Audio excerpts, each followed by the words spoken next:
Hi friends, welcome to Sharon vlog. இன்றைக்கி நம்ம ஷேரன் விலாகில் தஞ்சாவூர் பாரம்பரிய இனிப்பான தேங்காய் திரட்டி பால் தாங்க பண்ண போகிறோம். இது பண்ணுறதுக்கு நம்ம தனியாக தேங்காய் பாலெல்லாம் அரைச்சி எடுக்கணும்னு அவசியம் இல்லைங்க. ரொம்பவே ஈஸியாக செய்யலாம். இது சாப்பிட்றதுக்கு அப்படியே திருநெல்வேலி அல்வா, மஸ்கோத் அல்வா மாதிரி ரொம்ப சாஃப்டாக இருக்கும்.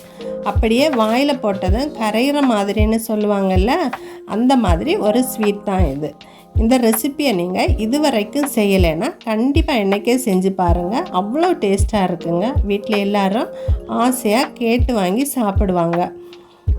இப்போ தான் நம்முடைய சேனலை நீங்கள் ஃபஸ்ட் டைம் பார்க்குறீங்கன்னா சப்ஸ்கிரைப் பண்ணுங்கள். பக்கத்தில் இருக்க பெல் சிம்பலை கிளிக் பண்ணுங்கள். அப்போ தான் நான் போடுற எல்லா வீடியோக்களும் உங்களுக்கு நோட்டிஃபிகேஷனாக வந்து சேரும்.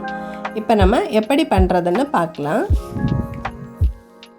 இது பண்ணுறதுக்கு நான் இன்றைக்கி ஒரு தேங்காயில் பாதி எடுத்திருக்கேன்.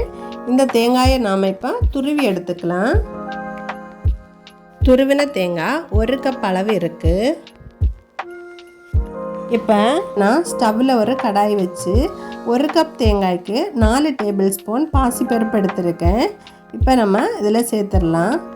இதை நல்ல ஒரு மீடியம் ஃப்ளேமில் வச்சு ட்ரை ரோஸ்ட் பண்ணி எடுக்க போகிறோம்.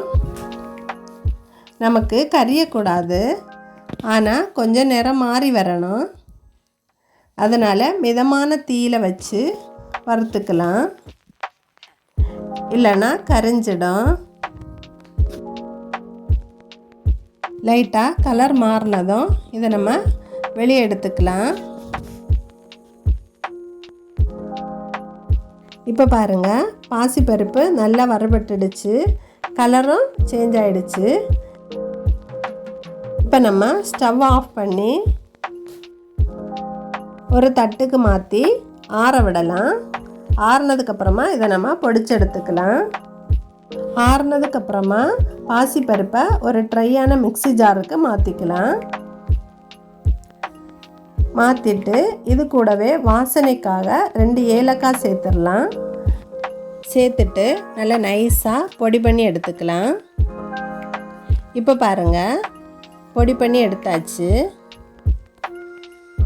இப்போ பாருங்கள், இந்த மாதிரி நைஸாக பொடி பண்ணி எடுத்துக்கோங்க. இனி நம்ம எடுத்து வச்சிருக்கிற அந்த தேங்காயையும் நல்லா அரைச்சி எடுத்துக்கலாம். கொஞ்சமாக தண்ணி ஊற்றி இந்த மாதிரி நல்லா ஃபைன் பேஸ்ட்டாக அரைச்சி எடுத்துக்கோங்க. அடுத்து திரட்டி பால் பண்ணுறதுக்கு ஒரு கடாயில் 1 டேபிள் ஸ்பூன் நெய் சேர்த்துருக்கேன். நெய் நல்லா சூடானதும் இதில் 7-8 பாதாமை சின்னதாக நறுக்கி இதில் நான் சேர்த்துருக்கேன். இதை நம்ம வறுத்து எடுத்துக்கலாம். திரட்டி பாலை பொறுத்த வரைக்கும் இந்த நெய்யோ நட்ஸோ எதுவுமே போட வேண்டிய அவசியம் கிடையாதுங்க. ஏன்னா வெறும் தேங்காய், வெல்லம், இந்த பாசிப்பருப்பு இதை அரைச்சி செஞ்சாலே பர்ஃபெக்டான தேங்காய் திரட்டி பால் வந்துடும். சாதாரணமாகவே ஸ்வீட்னால் கொஞ்சம் நெய், முந்திரி பருப்பு எல்லாம் இருந்தால் நல்லா இருக்கும் இல்லையா? அதனால தான் நான் இதை சேர்க்குறேன். உங்களுக்கு விருப்பம் இல்லைன்னா தாராளமாக ஸ்கிப் பண்ணிக்கலாம். நீங்கள் டைரெக்டாகவே அரைச்சி வச்ச தேங்காய் விழுதை கடாயில் சேர்த்துக்கலாம். சேர்த்துட்டு ஒரு 2 நிமிஷம் போல் கிண்டி விட்டுக்கலாம். கொஞ்சம் அந்த தண்ணி வற்றி வர்றதுக்காக மட்டும்தான்.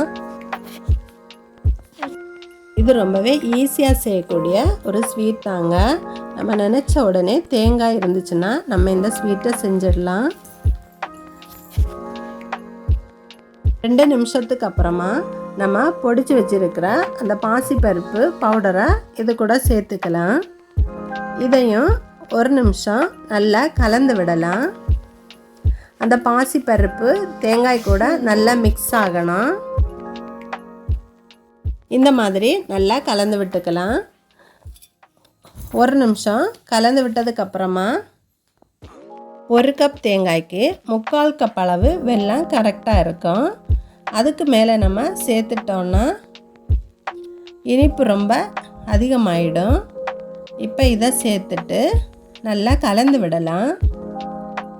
நம்ம குறைவான தீயிலே கலந்து விட்டுக்கலாம். வெல்லம் சேர்த்ததுமே கொஞ்சம் தண்ணி விட ஆரம்பிக்கும்.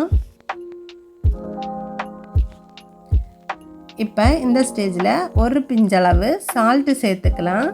இது எதுக்குன்னா நமக்கு இனிப்பு சுவையை இது நல்லா நமக்கு எடுத்து காட்டும். அதுக்காகத்தான். இப்போ இந்த தண்ணி நல்லா வற்றி நமக்கு அல்வா பதம் வரணும். அது வரைக்கும் நம்ம நல்லா கலந்து விட்டுக்கலாம். ஸ்டவ்வை லோ ஃப்ளேமில் வச்சு கலந்து விட்டுட்டே இருங்க. இப்போ பாருங்கள், கடாயில் ஒட்டாமல் வந்திருக்கு. இந்த மாதிரி கடாயில் ஒட்டாமல் சுருண்டு வர்ற இந்த ஸ்டேஜில் நம்ம வறுத்து வச்சுருக்கிற அந்த நட்ஸை இது கூட சேர்த்து மிக்ஸ் பண்ணி விட்டுக்கலாம். ஒரு நிமிஷம் கலந்து விட்டுட்டு நம்ம ஸ்டவ்வை ஆஃப் பண்ணிக்கிடலாம். உங்களுக்கு இன்னும் கொஞ்சம் கெட்டியாகணும்னா கொஞ்சம் நேரம் கூட இந்த மாதிரி மிக்ஸ் பண்ணினீங்கன்னா நல்லா கெட்டியாக வந்துடும். இது இப்போ நமக்கு ஹல்வா மாதிரி எடுத்து சாப்பிடலாம்.